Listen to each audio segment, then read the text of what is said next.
tu manges tes émotions? On s'entend, la vie, c'est une montagne russe d'émotions, ça l'arrête jamais. Puis il y a plein de choses qui sont comme vraiment justifiées de te donner des émotions, puis te donner le goût de manger du chocolat ou de manger tes émotions vraiment à fond. Tu t'es peut-être chicané avec ton chum, des problèmes d'argent, la voiture fonctionne plus, il faut la remplacer, ton enfant a des problèmes à l'école, il faut aller chercher avant la fin de la journée. T'as de la pression au travail, ça va pas bien avec ton boss, t'as un conflit avec ton ex, t'as un conflit avec la nouvelle blonde de ton ex. Il y a la fille qui est super cute qui tourne toujours autour de ton chum, il y a la belle-sœur qui te juge tout le temps peu importe ce que tu fais. Ça n'arrête jamais. Puis là, quand tout ça arrive, t'as le goût de manger des choses sucrées, tu deviens une vraie bébé à sucre, t'as le goût de manger des biscuits, de la crème glacée à la pâte de biscuits, du chocolat, du gâteau, plein de choses comme super bonnes, réconfortantes. En fait, c'est justifié d'avoir le goût de manger ces choses-là. Il y a une vraie raison pour qu'on est attiré vers ces aliments-là. C'est pas un manque de discipline, c'est pas un manque de volonté.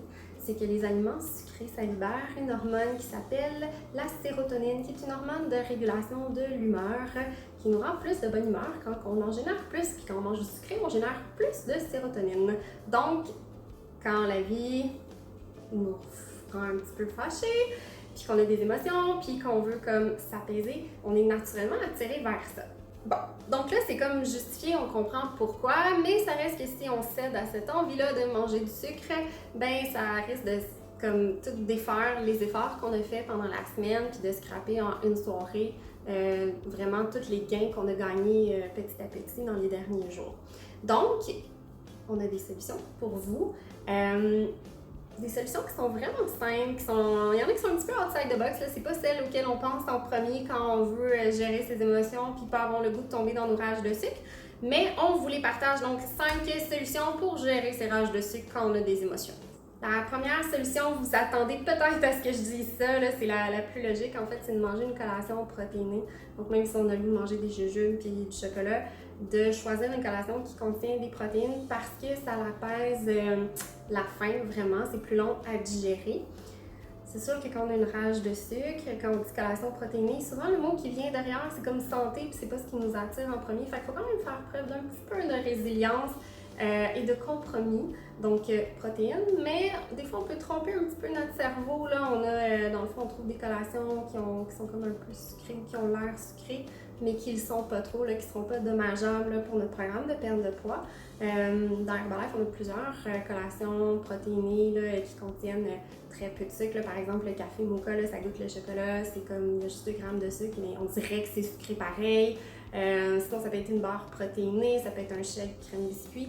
Fait qu'il y a vraiment plein d'alternatives là, qui peuvent satisfaire cette envie de sucre-là puis qui vont calmer vraiment la faim et faire passer la rage de sucre. Fait que notre deuxième solution, c'est d'aller prendre une longue marche. Premièrement, en fait, il y a 2 raisons pourquoi c'est une solution qui marche. La première, c'est qu'on s'éloigne de la tentation, donc on s'éloigne de tout ce qu'il y aurait dans notre frigo ou notre armoire qu'on consommerait en trop grande quantité et qu'on regretterait. Donc, on marche loin de ça. Et aussi, ben, quand on marche, on fait de l'exercice. Quand on fait de l'exercice, on génère de l'endorphine, une autre hormone du bonheur qui vient faire la même chose que le sucre. Donc, on a dépensé des calories au lieu d'en prendre, puis on a régulé son humeur en même temps. Donc ça, c'est vraiment une super solution. La troisième solution, là, on est un petit peu dans les outside the box, mais c'est de prendre une douche chaude. Fait que tu as des émotions, tu peux embarquer dans la douche 5 à 15 minutes, puis une vraie douche chaude. Pas pour te brûler la peau, mais comme si tu étais au spa. Quand tu vas sortir de la douche après 15 minutes là, de vraiment chaud, tu devrais te sentir apaisé. Ce sentiment de rage de sucre-là va être passé. Donc, c'est vraiment le même sentiment de détente là, que quand on va dans un spa, dans un sauna. Notre quatrième truc pour gérer les rages de sucre, c'est de prendre de la cannelle. Donc, dans la collation que tu vas choisir, qui t'attire pas tant parce qu'au départ, parce qu'il n'est pas sucré, tu peux rajouter un petit peu de cannelle dessus. La cannelle va jouer un tour à ton cerveau. Donc, elle goûte sucré, mais c'est pas du sucre. Puis aussi, la cannelle, elle a des propriétés qui sont super bonnes pour la santé. Donc, elle maintient le taux de sucre bas dans le sang, elle est favorable à une bonne santé cardiovasculaire, puis elle aide aussi à la perte de poids. Donc, c'est comme plein de bonnes raisons pour en consommer là, quand on a des rages de sucre. Notre cinquième et dernier truc, là aussi, c'est de jouer un tour à son cerveau, c'est de se brosser les dents quand tu as une rage de sucre. Donc, en se brossant les dents, c'est vraiment un signal qu'on envoie au cerveau puis à notre subconscient de « OK, c'est fini, la journée est finie, on a fini de manger ». Puis aussi, on va avoir comme un goût de pâte à dents dans la bouche. Fait que peu importe ce qu'on avait le goût de manger du sucré, ça va comme un petit peu scraper le goût là, de la bonne chose qui nous attire. Fait que Même si jamais on cède à la tentation, ça va comme faire qu'on va en manger moins ou qu'on n'aura juste pas le goût d'en manger. Donc voilà, c'est tous nos trucs pour gérer les rages de sucre, passer, en fait, de ne pas être une mangeuse émotive, de passer cette émotion autrement. Puis on comprend que c'est une partie qui est vraiment physique là, dans les rages de sucre liées aux émotions.